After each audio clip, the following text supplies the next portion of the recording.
Assalamu alaikum, welcome to our channel where we dive into Islamic teachings to clarify misunderstood beliefs and promote understanding. In today's video, we'll uncover some common misconceptions about Shia Islam using clear evidence from the Qur'an and authentic Hadith sources. If you're curious about Shia beliefs or looking to deepen your knowledge, stay with us as we explore these points one by one. Don't forget to subscribe, like, and hit the notification bell for more insightful content on Islamic history and theology. Let's begin. 1. Tawassul intercession. Criticism. Opponents claim that seeking intercession tawassul through figures like the Prophet Muhammad or the Imams is shirk polytheism because it supposedly equates them with God. Shia response. Shia scholars argue that tawassul is an accepted practice in Islam based on Quranic verses and authentic hadith that support seeking means wasila to draw closer to Allah. Tawassul, according to Shia belief, is understood as a way to seek blessings through those close to Allah, not as worship of these figures. This concept is also accepted in some Sunni traditions, particularly within Sufi practices. Quran evidence. Translation. O you who have believed, fear Allah and seek the means wasila to Him. Quran, Surah Al-Ma'idah 535. Here, Allah commands believers to seek a means of approach to Him, which scholars interpret as a form of intercession or a pathway toward divine guidance. Supporting Hadith. In Sahih Muslim, it is narrated that during the time of the Prophet Muhammad, people used to ask for intercession through him. This is further supported by the following hadith, which indicates the Prophet himself encouraged using intercession as a means to seek Allah's blessings. Translation. O Allah, I ask you by the right of those who ask you. Sunan ibn Majah 1385, similar Sunni view. Many Sunni Sufi traditions endorse tawassul, especially through the Prophet Muhammad and righteous saints, aligning with the Shia view that intercession can help bridge closeness to Allah while maintaining monotheism. 2. Preservation of the Quran. Criticism. Some claim that Shia beliefs include the notion that the Quran was altered or that certain verses are missing, which implies disbelief in its preservation. Shia response. Shia Muslims universally uphold the Quran as preservation with the belief that Allah has safeguarded it from alteration. This is aligned with mainstream Sunni beliefs as well, both schools holding the Quran as unaltered and complete. Quran evidence. Translation. Indeed, it is we who sent down the Quran, and indeed we will be its guardian.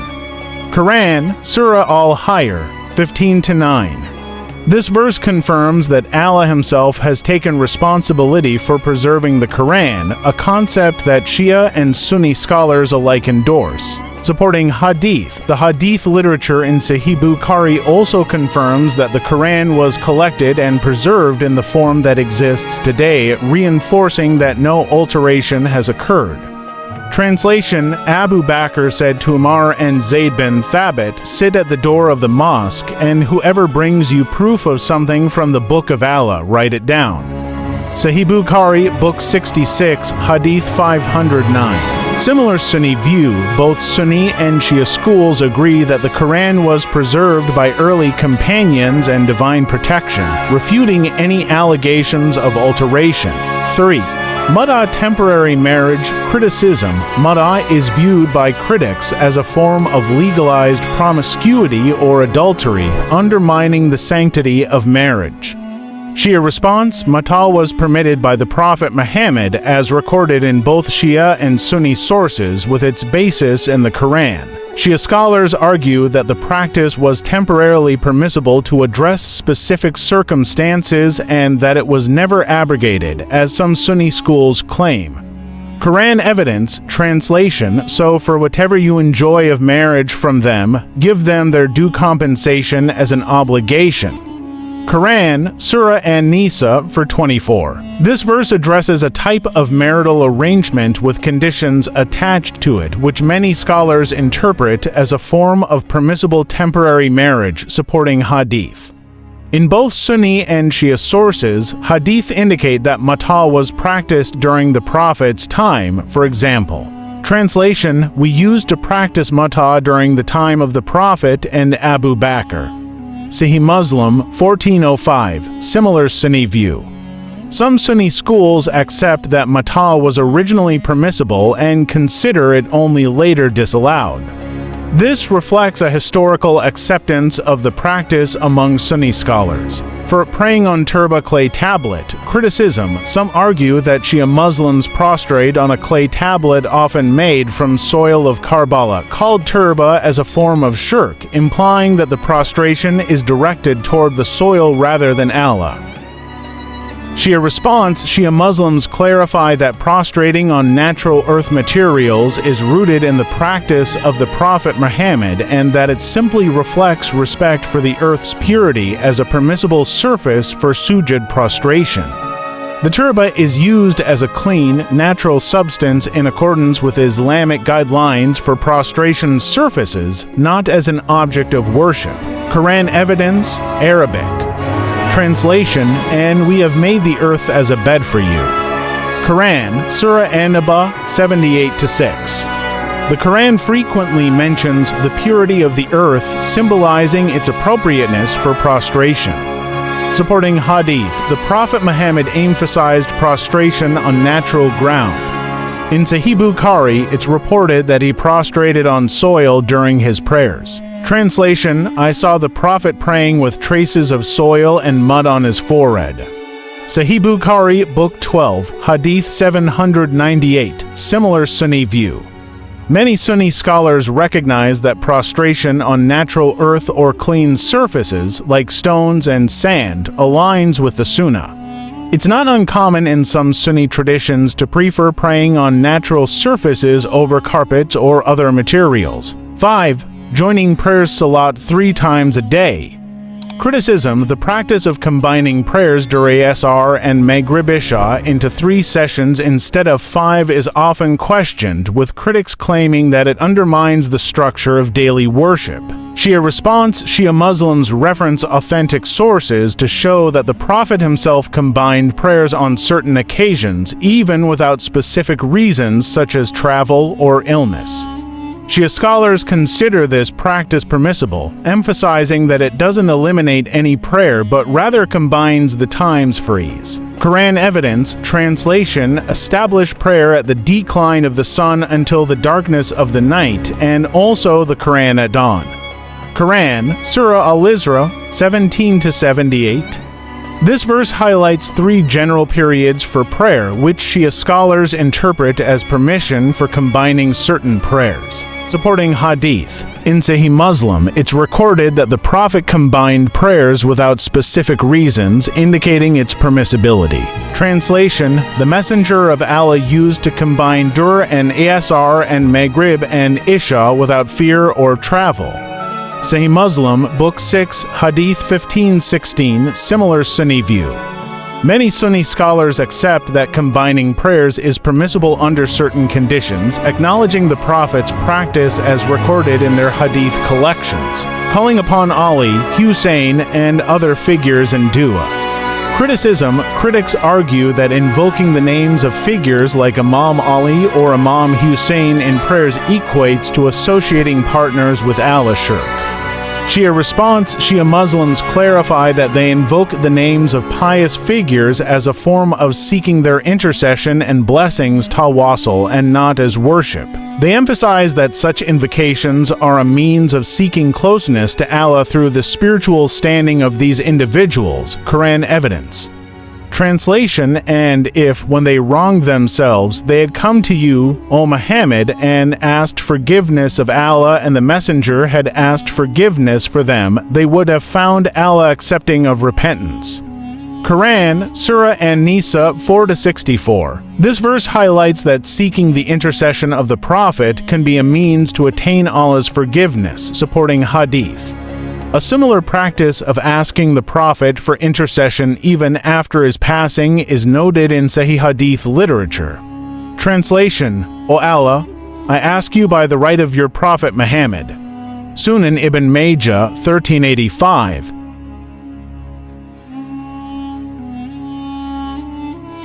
Similar Sunni view.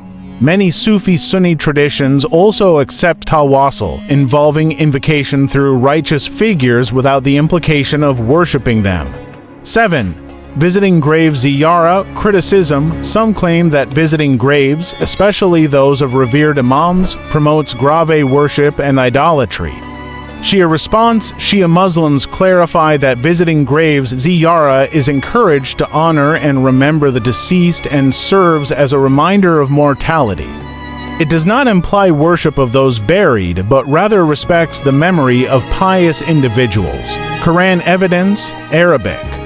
Translation: Then he causes his death and provides a grave for him.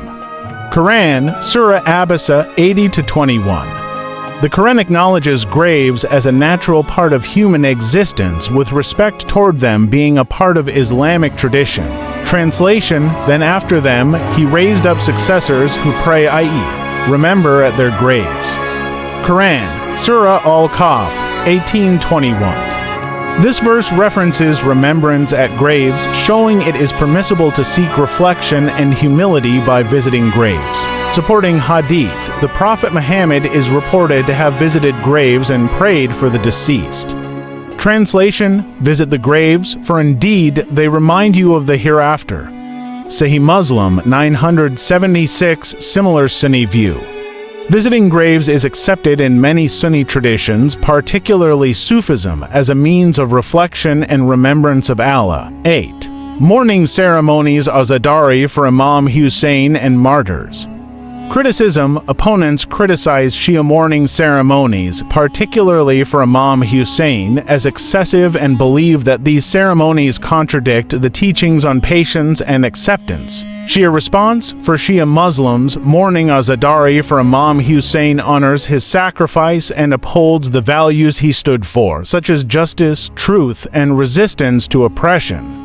This mourning aims to reinforce faith and is considered a way to connect with Islamic values. Qur'an evidence, translation, and remind them of the days of Allah. Qur'an, Surah Ibrahim 14-5. The days of Allah refer to significant events in Islamic history, of which Imam Hussein's martyrdom is a prominent example for Shia Muslims. Supporting Hadith, in Sahih Tirmidhi, it is narrated that the Prophet wept upon hearing about the future martyrdom of Hussein. Translation: This son of mine Hussein will be martyred. Jami at Tirmidhi 3778. This demonstrates that mourning for Hussein was anticipated and holds spiritual significance, similar Sunni view. Many Sunni scholars acknowledge the tragedy of Karbala and hold commemorations, particularly among Sufi groups. While the form of mourning differs, the recognition of Hussein's sacrifice as a symbol of Islamic values is shared across sects. 9. Criticism of certain companions Sahaba.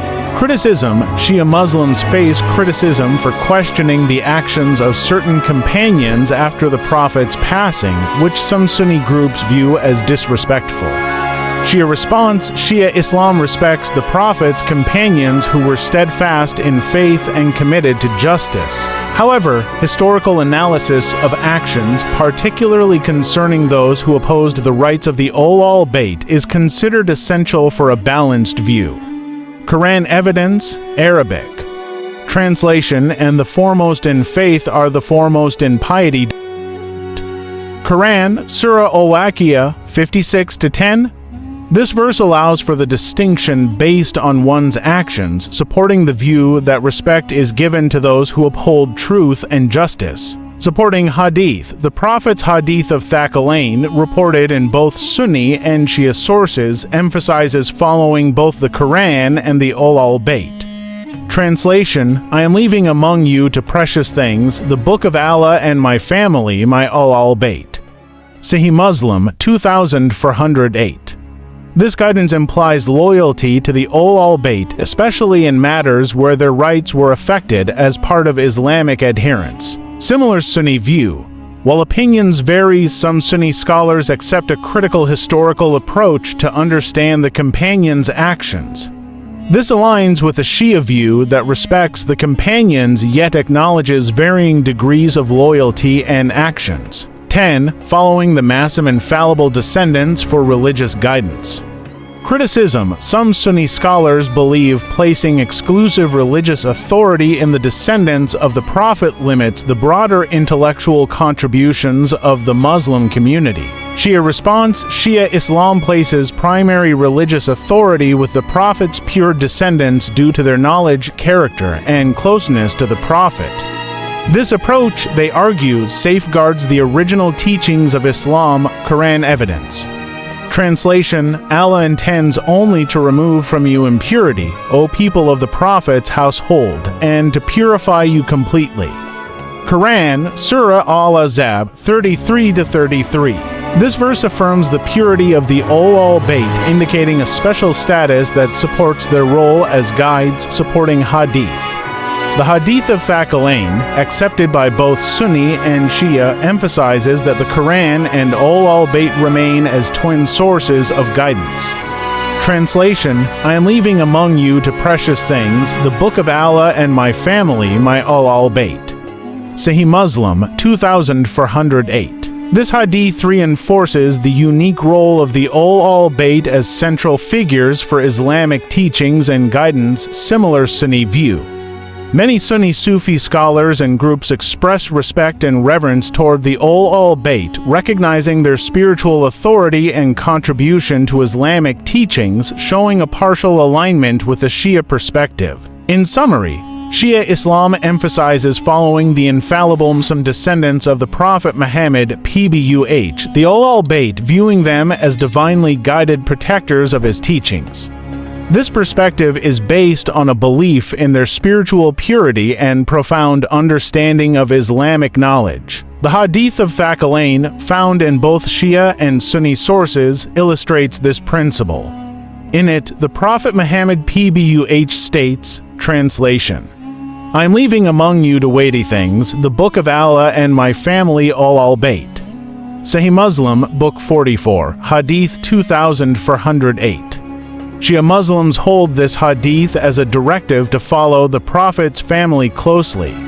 Additionally, they look to Surah Al-Ahzab 33-33 to affirm the special purity of the al-Bayt. Translation. Indeed, Allah desires to remove all impurity from you, O al-Bayt, and purify you completely.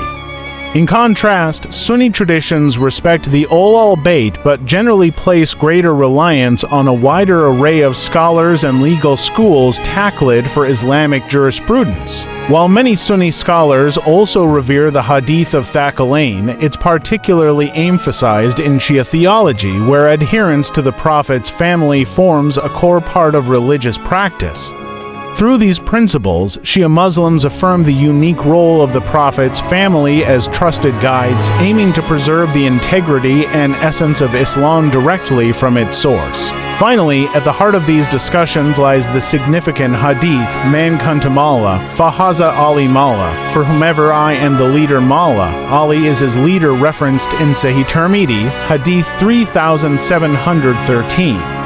This declaration, made by the Prophet Muhammad PBUH to a large gathering at Ghadir, is understood by Shia Muslims as affirming a profound spiritual and leadership role for Imam Ali. All this seems to be a matter of defamation, as some critics reduce the meaning to mere camaraderie, overlooking its deeper implications. This moment aligns with the Quranic command in Surah Al-Ma'idah 5-67. Translation, O Messenger, convey that which has been revealed to you from your Lord. This verse, revealed just before the event, underscores the importance of delivering this message fully, making it clear that this was no ordinary gathering, nor was this message an ordinary one. It marked a pivotal directive in guiding the Muslim community towards unity and leadership. As we reflect on these insights, we can appreciate how these teachings serve to bring Muslims closer to understanding the Prophet's message in its entirety. May we continue to seek knowledge, understanding, and respect for all Islamic traditions. Assalamu alaikum. Thank you for watching. If you found value in this content, please like, share, and subscribe. Your support helps us continue to share enlightening Islamic discussions. Don't forget to turn on notifications so you never miss our upcoming videos.